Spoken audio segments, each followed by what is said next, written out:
Over the last number of weeks, we have been engaged in a conversation here about faith and about the things that God uses to grow our faith. You'll see them on the back screen here. We've already talked about the role of practical teaching and relationships, private disciplines. Today we're going to talk about this personal ministry thing. Did you ever notice that public speakers really like alliteration? You could give a whole bunch of different names to these things, but, it's kind of fun to have the same letter used. And next week, we're going to talk about the role of pivotal circumstances in our relationships, which might lead to the question, why are we having a conversation about faith at all?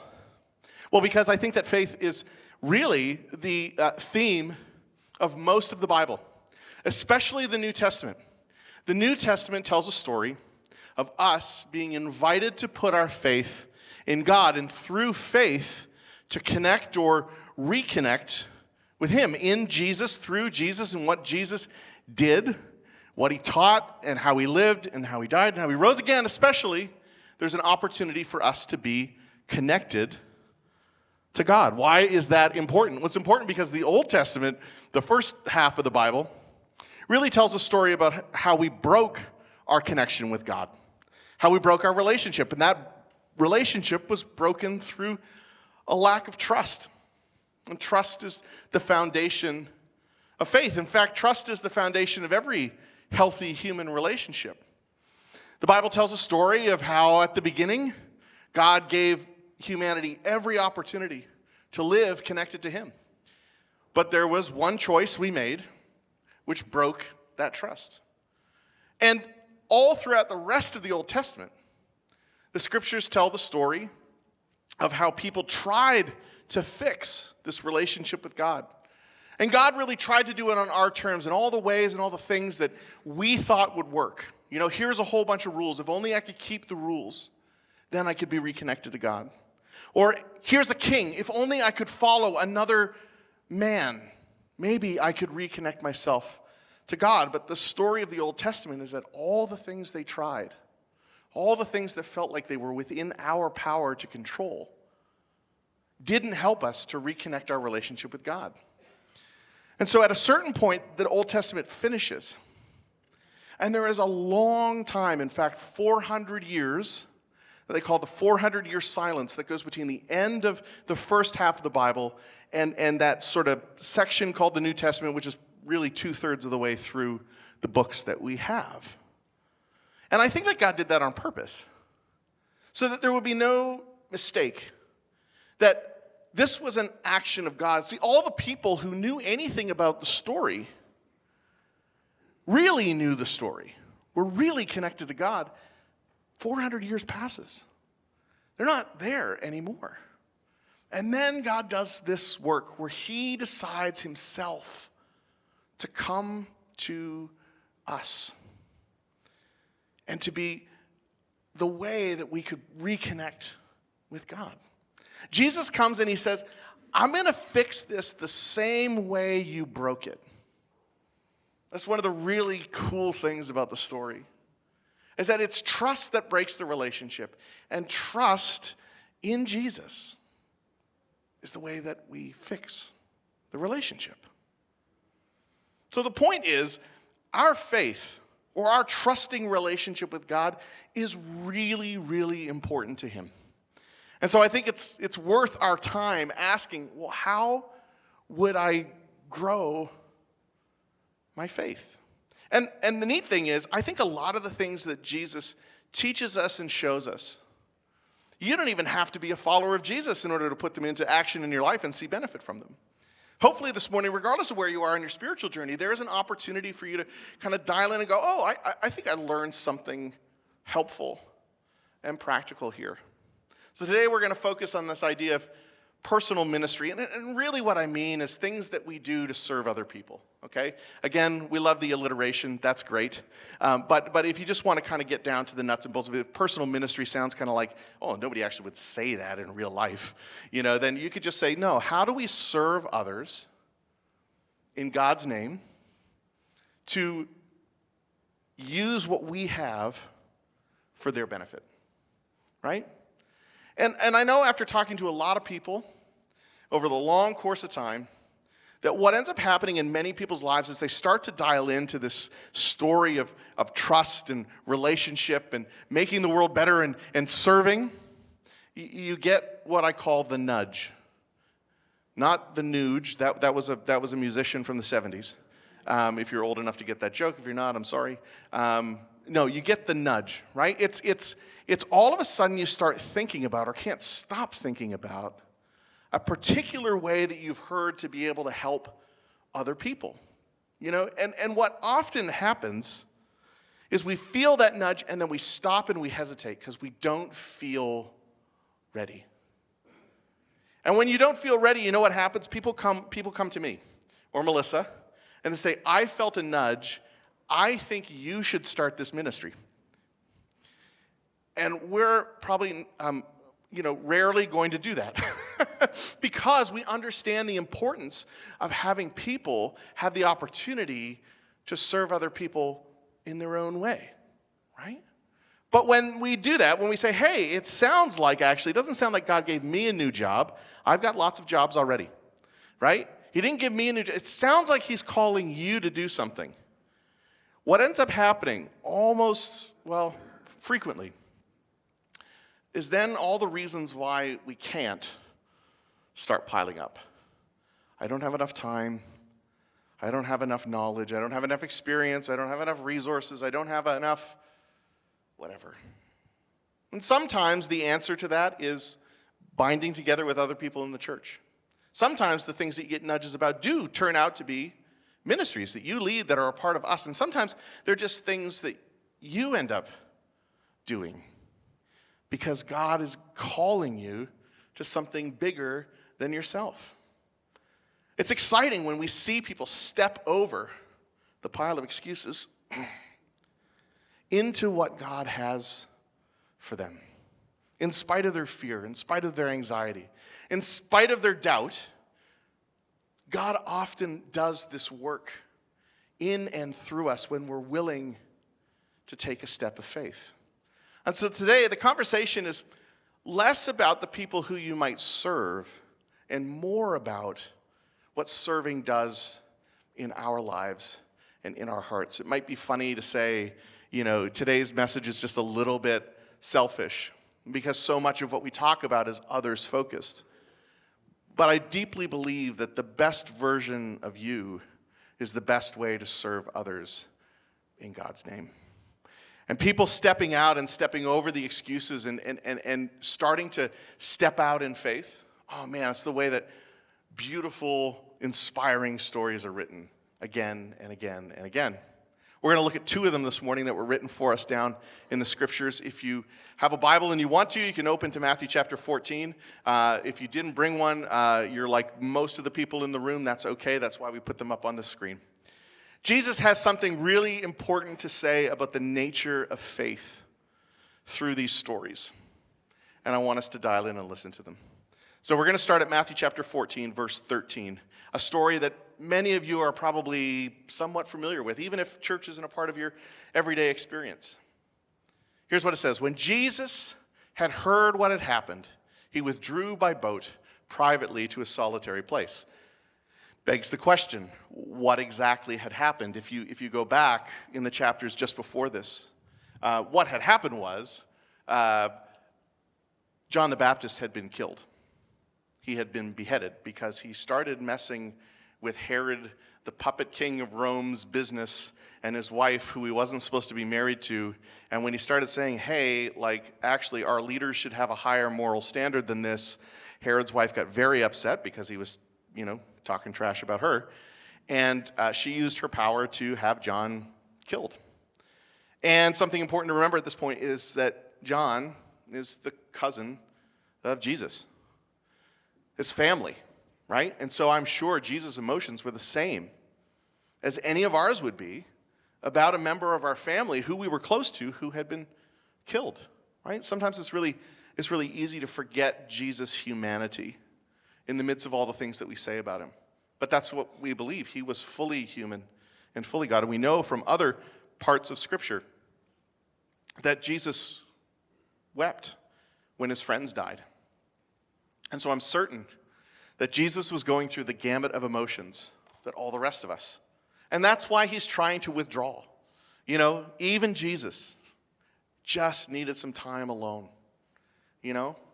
And so he gets in this boat and he tries to go to a solitary place.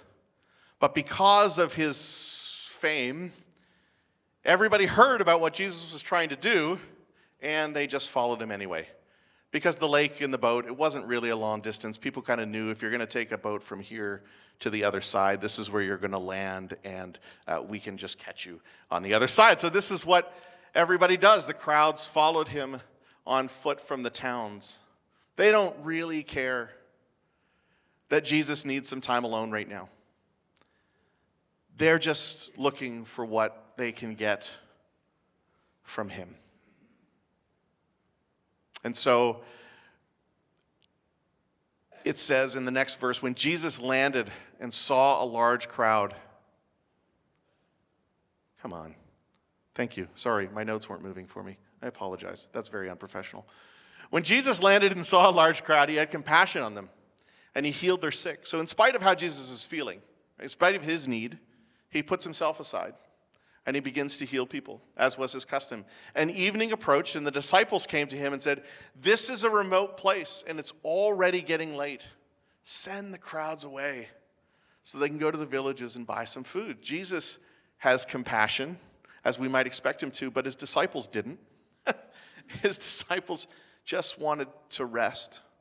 And I know that that's a big part of the struggle that we have. We live busy, packed in lives.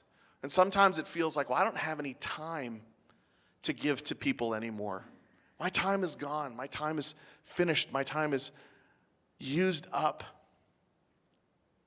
Look what Jesus does. Even though he has compassion on them and the disciples do not, the rubber hits the road as Jesus responds to them. And he says, come on. This is crummy. Okay, I'm going to change things. I have this remote in my pocket that keeps my slides going, and normally it works, but it's not working right now. So, here we go. Jesus replied, "They do not need to go away. You need to give them something to eat." Can you imagine the tension that they feel in that moment? You see a need, you have a conversation, you feel the nudge, and God calls you to do something. And we live in the tension of God saying, do something for others that's bigger than yourself. In that moment, we need some faith. In that moment, though, most of us will hesitate. Well, I'm not a minister. I don't work for the church. I don't have the training. I don't know the Bible. We come up with a whole bunch of different reasons why we can't do it. And oftentimes what people will say is, I just need time to pray about that. What I've learned about that is that many times when people say, I just need to pray about that, what they just mean is like, no, I'm not going to do that, but I'm a Canadian and I'm too polite, so I'm not going to tell you to your face. Right? We have this really interesting way of sort of putting things off. And sometimes when we put things off, we actually blame it on God. Well, I'm going to pray about it. Well, he hasn't responded to me yet, so I'm not going to do what he's asked us to do. I'm going to put it off until God makes it super clear. And you know what? I mean, in some senses, I get it. It's natural to hesitate when you don't feel like you have everything that you need. And maybe sometimes, the hesitation is even wise. Okay? Sometimes it's wise because sometimes we do need to pay attention. Sometimes we have a good idea and it's not a God idea. And we shouldn't jump out and do the good ideas because we need to make sure that they're God ideas. And so there is a space for you to hesitate and to pray. But there's a difference between honestly saying, I need to pray about this for a couple of days. And I need to pray about this, but never intend on actually answering the question ever again. At some point in your faith journey, get ready for it. If it hasn't happened yet, at some point, God is going to call you to do something for others that feels bigger than you are capable of.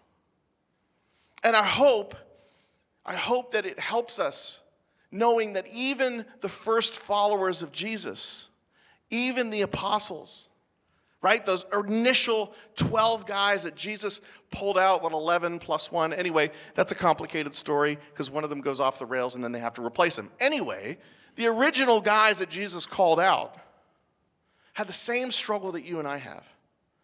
Because even though they're with Jesus, doesn't it feel sometimes like, man, I wish I could just be with Jesus. I could be certain that he was next to me, and then I could do anything. The apostles still have the same struggle that we had, and Jesus is right there. Because this is their answer to him. It's like, you go feed them. And they said, well, we only have 5 loaves and 2 fish. In other words, we can't do this. We don't have the ability to do this. I think I need to pray about it. And Jesus probably rolls his eyes at this moment because their relationship is not new. You know, like they're halfway through Matthew's accounting of the life of Jesus at this point. So you have to give Jesus a little bit of leverage for, again, he's just a guy. Well, he's not just a guy, but he's a guy. And they say, we can't do this. And you can imagine him just kind of going, come on, you guys. We've been through this before. Have you not seen me do this? Okay, bring the loaves and fish here to me. Okay? Bring the loaves and fish here to me. Because I can do something with this, even if you can't. And so when we're tempted to have those feelings like, well, I didn't finish college. I don't know the Bible. I don't have enough time.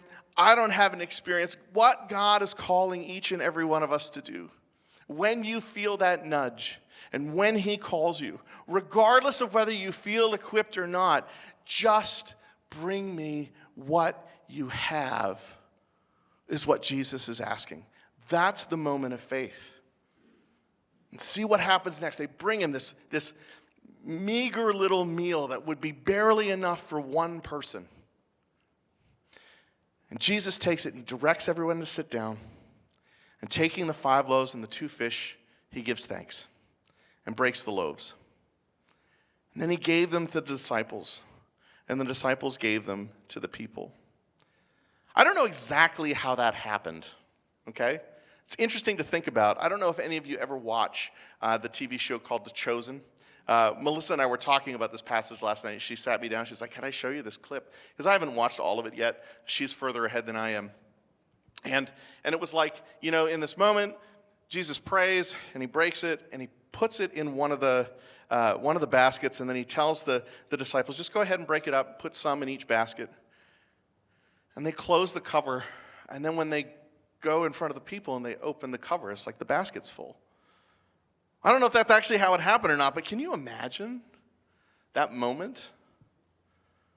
Can you imagine the moment just before that? Like when the baskets are all empty, they've got these 12 baskets, one for each guy, so they can help pass these things out in an efficient way. And they put, a couple of little pieces of bread and a couple of little pieces of fish in each one. And then, now what? It would be natural for us to hesitate when God asks us to do those big things, just like the disciples probably did. But here's where the disciples deserve a lot of credit. In a moment when it didn't seem like there was a way to accomplish what Jesus had asked them to do, they just started doing what they knew how to do. They just started to serve. They just started to serve. It wasn't about whether they had food now. It wasn't about all the excuses that they might find for why they weren't equipped to do the job that they were asked to do. They just decided that I'm going to trust Jesus with whatever this crazy story is going to end up like, and I'm just going to start to pass these baskets around. They did what they could do, and they trusted him with everything else. And I think sometimes we need to do the same. We need to be willing to trust him with things that we don't see or don't understand. That's our responsibility. Our responsibility is to do what we can with what we have. and let God take care of doing the things that we aren't capable of doing. That moment of hesitation, that moment of uncertainty is necessary in your life. It's necessary in the life of somebody who's trying to grow their faith. Remember last week we talked about how faith is like a muscle, and it needs to be stretched, and it needs to be challenged, and sometimes it needs to be broken down. In this moment, in the moment of hesitation where you feel the nudge, you know that God has asked you to do something, you're ready to say yes, but you're filled with all kinds of doubt because you know you don't have what it takes. In that moment, your faith can grow. In your moment, that is where God will meet you and show that he can do things in your life that you are incapable of doing. That God is bigger than our insecurity. God is bigger than our fear. God is bigger than our worry that we'll be embarrassed because we took a shot and everybody laughed at us. God is bigger than what holds us back from experiencing what he wants us to do on the other side of faith. That tension in your faith life is something that you actually want to pursue, not run away from. And just to be really clear, not because the work is at stake. You know, like I'm fully convinced God has things that he wants to do in the world. And he will do them. That's kind of what the scriptures say. He will do what he wants to do.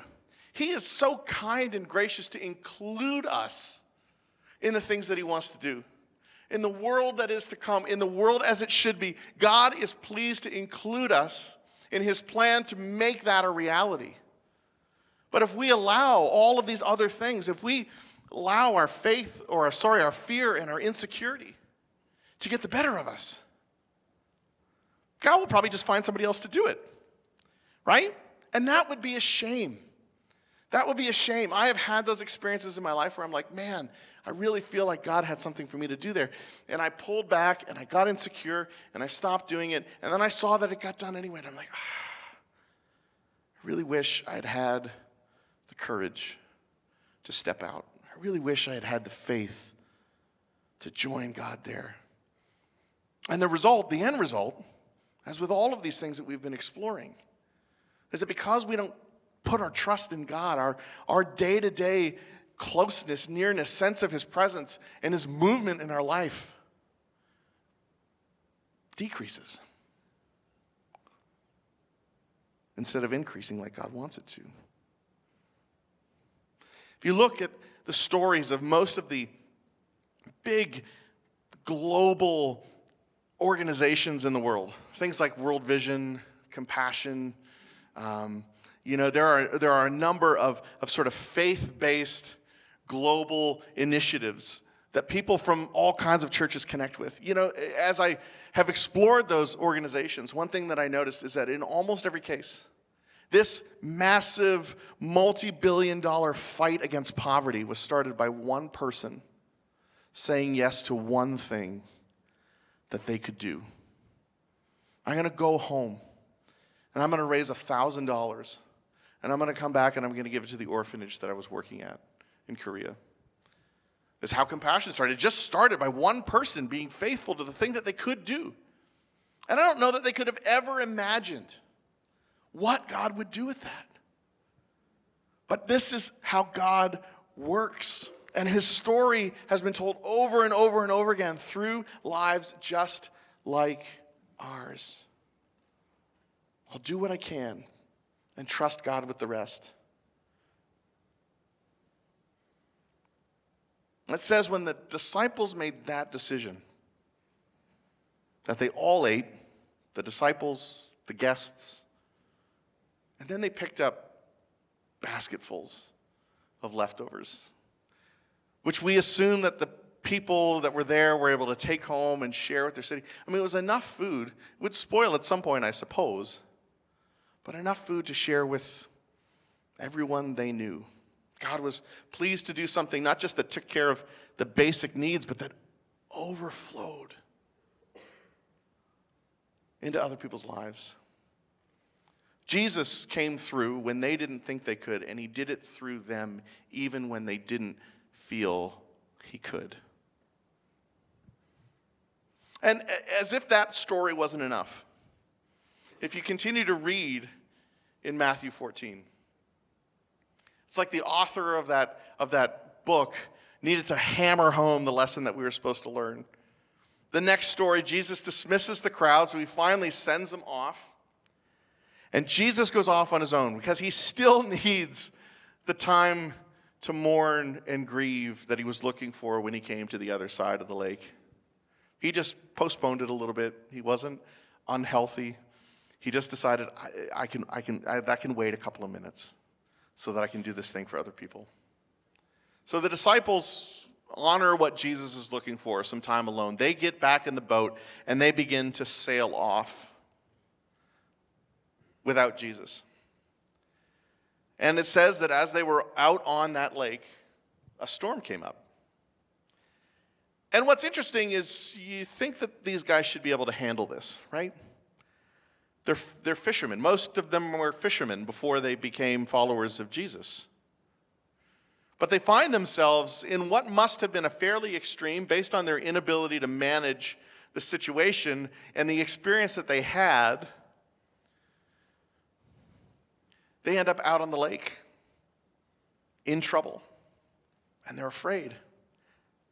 And if the wind and the waves weren't enough, then all of a sudden somebody sees a guy walking out on the lake. Like, a ghost. Which must have been disconcerting. I've never personally seen a ghost, but all the TV shows I've ever watched about them make me believe that it's kind of scary to see them show up in a place where you don't expect them to show up. You certainly don't expect to see somebody walking in the middle of a lake in a storm.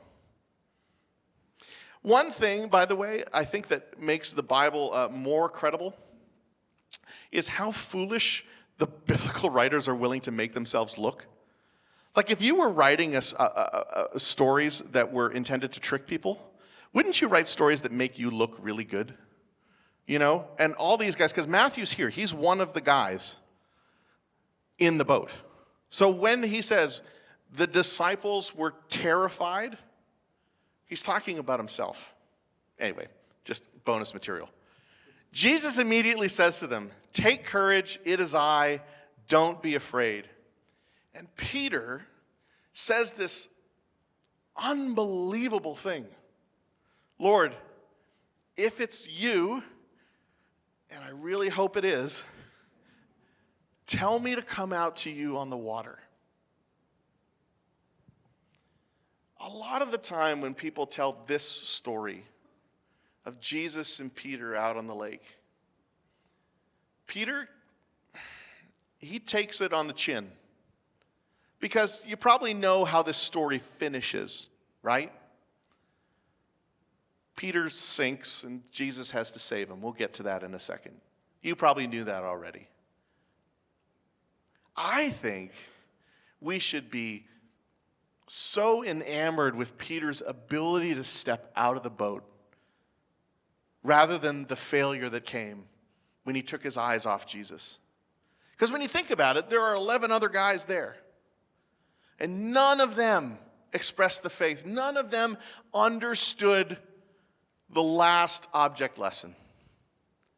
That Jesus can do things through us that we don't think are possible. Peter's the only one who got it. Peter's the only one who says, "Lord, if it's you, come on. I want to experience more of what we just experienced earlier today. I want my faith to grow. So if it's you, tell me to get out of the boat." And the other 11 must have been like, "Peter, are you crazy?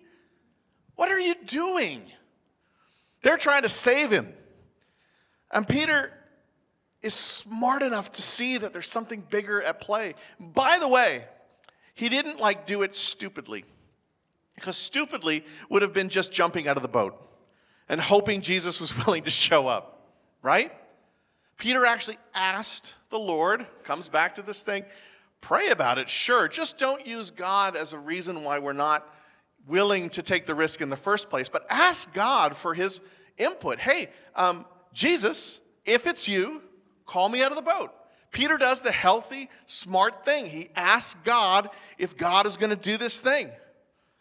And Jesus says, yes, come on out of the boat.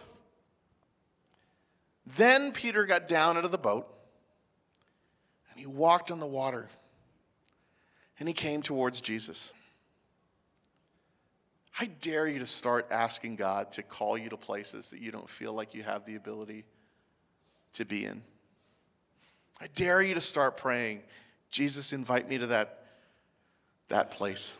Come on, just invite me, call me, ask me, tell me to get out of the boat. I'm ready to get out of the boat. I dare you to start praying that, because I think that's when the rubber really hits the road. When we are really able to see God start to work in our life. When we express the faith to him to say, I think that you can do so much more than I'm capable of, but I'll bring you what I have. And sometimes, yeah, that means leaving your home or your city or your job, or God might call you on some grand adventure. More often than not, God's going to call you to be a part of people's lives right in your own backyard. And it's extraordinary when we just live our life, how God works. We talked about a couple weeks ago this idea of like providential relationships. And it wasn't an accident that I asked Phil to join me in the tank today, because Phil's story and Alec and Megan and Jeb are all intertwined. See, Phil knows Megan's brother from work. And so when Alec and Megan were looking to go to a church, guess what? Somebody recommended that they come here. Why? Not because Phil had done any big thing or made any big pronouncement or been weird about it or anything like that. He had just gone on living his life. And it was like, well, if you're going to go to church, I at least know one guy who's not bizarre. Check out his church, right? I at least know one guy who loves Jesus, and he's not weird. So maybe you want to go check that one out, you know? And even more than that, I'm certain, although I haven't asked, it's not just that he's not weird. Phil has some admirable qualities. He does. He's shaking his head right now. He's being very, you know? It's amazing the stories that God will weave if you just wake up every day and go about your life and go about your business and leave the rest to him. It's incredible. I dare you to start praying. Invite me. Use me. You know how the story ends, right? When he saw, he being Peter, the wind and the waves, he was reminded of what he couldn't do. I added that. Because he was afraid and he began to sink. And he cried out, Lord, save me. And of course, immediately Jesus reaches out his hand and catches him. And here's that word that we've been talking about for the last number of weeks. Oh, you of little faith, why did you doubt? Peter, did you not watch me feed 5,000 men plus women and children earlier today with 5 loaves and 2 fish? Like, why did you doubt? The beauty is that even when it feels like we make foolish decisions, Jesus is kind, and he works with us anyway. Do what you can, and trust Jesus with the rest. It says, then they climbed into the boat, and the wind died down. And those who had watched all of this happen began to worship Jesus and say, truly, you are the Son of God. I'm constantly encouraged by the fact that the 12 disciples didn't start out ready. Sometimes it feels like I should be further along in my Jesus journey than I am. I wonder if anybody else ever feels that way. I've been doing this for a long time. I feel like I should be further along. There's no prescription for how far along you need to be to start trusting Jesus. You can start doing that in a moment. The apostles, the disciples, they're just like us. They needed to live it to get it. They needed to experience it to begin to have the faith that they end up having. And that doesn't happen if you don't get proactive. It doesn't happen if you stay in the boat. It doesn't happen if you just go, you know what, well, I don't have faith today, and so I'm going to stay where I am. There's constantly an invitation by Jesus to come and belong before you believe. So I think a huge part, like the disciples, you just remember this, as that story is being told, like it's very late in the life of Jesus that any of them go, I think you're the Son of God. It takes time. You have to put yourself in a place, in a space where you can actually sort this out. Maybe today you're one of those people and you're like, this sounds great, but I'm kind of a skeptic. I don't even think miracles are real. Can I tell you something? I think I'm kind of a skeptic too. A skeptic who's constantly surprised by his own conversion. If you find it hard to relate to the miraculous parts of the Bible, it's okay. It isn't something that is going to make sense immediately. What I would say is that if there's an attraction there, if there's a desire to explore what a life with God looks like, it is going to require some measure of faith, some measure of trust, some measure of risk, and stretch our own limits to learn or experience something new. When's the last time you took a risk? People of faith, when's the last time you intentionally put yourself in a place that stretched you? Right? Because if you're still breathing, God still has more that he wants to do. I learned this fascinating principle this week. I was away at a conference. And one of the keynote speakers was talking about how we all think that like high performance is like the pinnacle of our work life or our human life, right? Like, hey, I am a McLaren going at 125 miles an hour. I am faster than almost every other car on the roads that I travel. That's great. Good for you. But a McLaren can go 205 miles an hour. What would it be like to be able to actually stretch the limits of what, if you feel like, hey, my faith is in a good place, I guarantee you, I promise you, there is more for you to experience. God has more in mind for you. When he says immeasurably more, which he says through Paul in one of his letters, God can do immeasurably more than we can hope or imagine. Immeasurably more. So if you're at a place where your imagination can still fathom what God wants to do through you, guess what? There's more. There's more he wants to do through you. So even if your faith is the 125 mile an hour McLaren,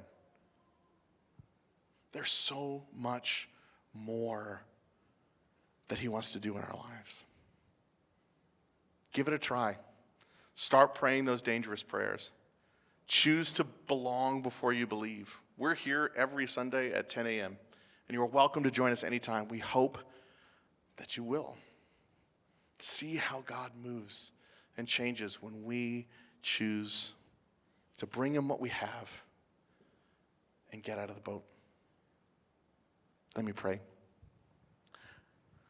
God, we thank you for the stories and the examples that you've left behind for us to read and to know, to be challenged by. And God, I pray for each one of us, regardless of where we are on our faith journey today, that you would just let us know a small way we can take a step towards you today. One small way in which you're giving us an opportunity to express our faith in you. And help us to have the courage to get out of the boat. In Jesus' name, we ask. Amen.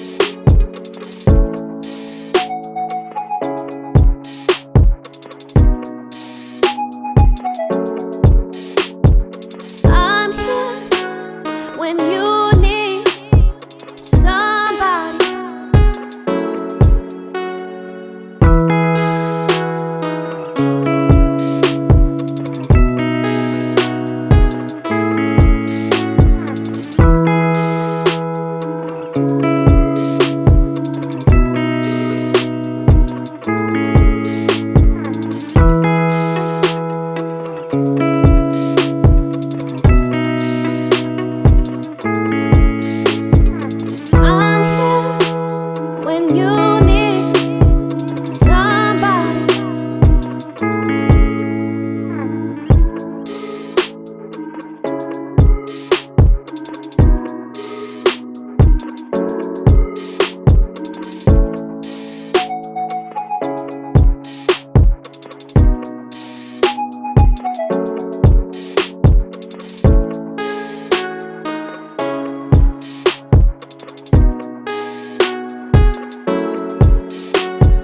I'm here when you need somebody.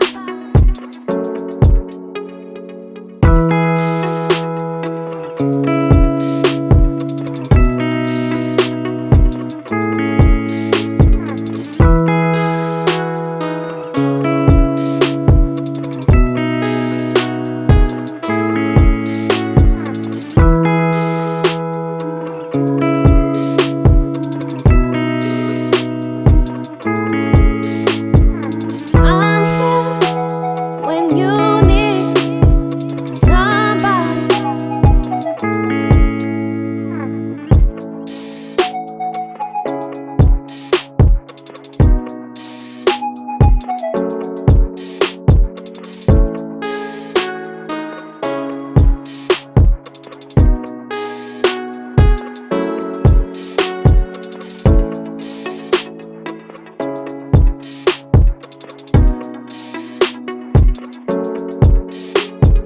I'm here when you need somebody.